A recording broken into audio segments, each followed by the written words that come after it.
Welcome to TradeTheMBI.com. This is John. This reports for the 8th of July. Well, for the last, towards the end of last month, and then I started to suggest to you to be prepared for volatility changes as we were getting into this extreme modes. We saw it happen a little bit here at the middle end of June and beginning again. And it's because we were reaching some of these extremes. Now, of course, the S&P a little bit weaker than what we were seeing on the NASDAQ, but some of the move had been extended. Now, we had that positive extreme that took place beginning, end of last week, and it filled shortly right after that, and with a slight pop-up, but now we're starting to see decline there. We're also seeing white go to near zero level, which is kind of shocking on a daily chart to see that. You can see it intraday, it'll happen, but on a daily chart, not so much. And from an NQ standpoint, still a lot more work to go. Of course, we're seeing a dip of magenta below 33 already. Don't have white rising, so this may bounce back a little bit, but when you get a cascade effect like this, particularly if people are positioned incorrectly in a strong way, it can escalate quite quickly. From a 50K standpoint, we started to see the weakness just a couple of days ago here, was when we first had the dip going back below, and then we had the white pop up just yesterday in the middle of the day, suggesting that we would be revisiting the 0% line. Dip down, and then we got an immediate turnaround here as white dipped below red, but that shot back above red. It was just a matter of waiting for that magenta to cross over, and when it did on the 50K, you can see the results are quite significant and fast. 5K was a little cleaner from that view.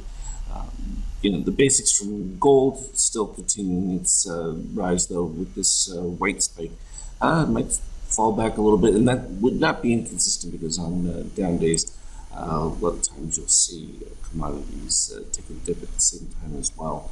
I think you're even seeing that with Bitcoin because they'll sell to make up any margin positions if it's got that spread out and one has a gain over the other. And the euro still fighting down in its lows, and that's just because the eurozone is an absolute disaster. Not that U.S. setup is any better. Here's your Bitcoin for a 50-minute. We had the spike of white right here, but we were still within rising magenta.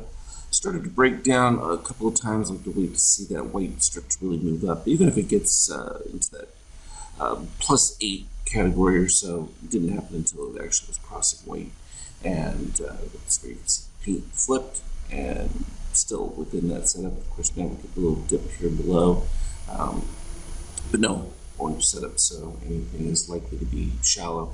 And now you can see, they just that 34 was a magnet, and that inability to get over it problematic. I think even from a daily, we still have that lower. From a technical standpoint, I'd say 80% of it fell on that on the 28, but that doesn't mean we're not going to revisit that. And then there's still the 21K down below. You get down to those levels, and I think people start freaking out. That would create quite a storm from a cryptocurrency standpoint. Intraday, we had the continuation of bullish nature, and then you ended up with these pop-up of the white. And in this particular case, when you get that immediate pivot up of yellow magenta, usually you're in a suspension mode. Right here would have been a reasonable start at the short setup. We ended up moving back up to the highs in that particular case. Not uncommon. Didn't take long though for white to resurge, and a real strong one happened here. It's an adjustment I have to make with MBI white when we get those subs, particularly if you don't have the DSC sign dipping below green. So you need that green rising above to kind of negate the power of that white setup. And then of course we hit the 0% per that initial setup, and then we ended up with a pretty decent rise. Now, even within this setup, we were talking about looking at this consideration where red spikes up dramatically over it.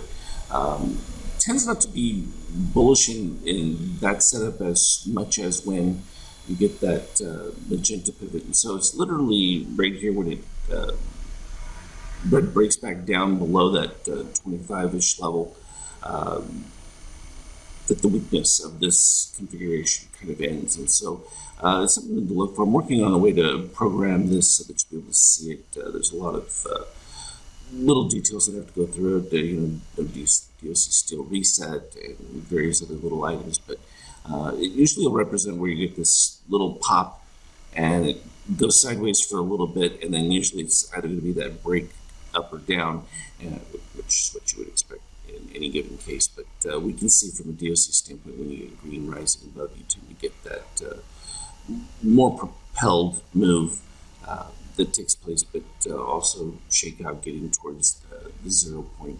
But this relationship between red and white and where the red is an exploration that I think we'll have more defined in the coming days, and getting all the statistics together from backdating. But even later in the day, then we ended up with, again, white over, in this particular case, the magenta and the yellow dip below the 33 together.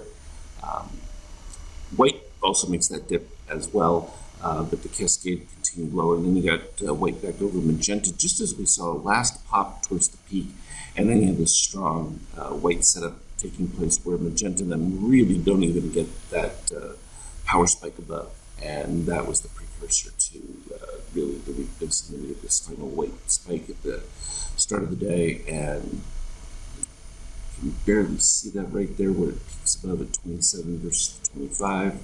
And when it's down at these levels and you're getting that, and you're at the highs, you're going to have a pretty decent run. And well, we filled in all the positive extremes we had going back all the way to the start right there. Was the last series, and that was down at the 43.19 range.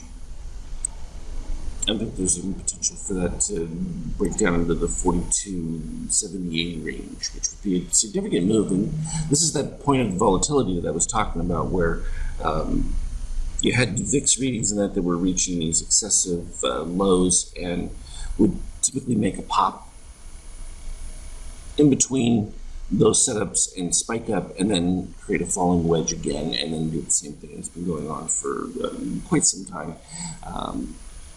Which leads to this inevitable rebalancing effect where you get these dramatic up and down moves. Now, that's not to say that we're not going to head back up. It's just that we're seeing the bigger ranges, and I think that's going to start amplifying. And the more it does, the more it self-fulfills itself. So I just think you're going to look out for that, because it's exciting. That's what really will generate lots of movement intraday, which makes for fun trading.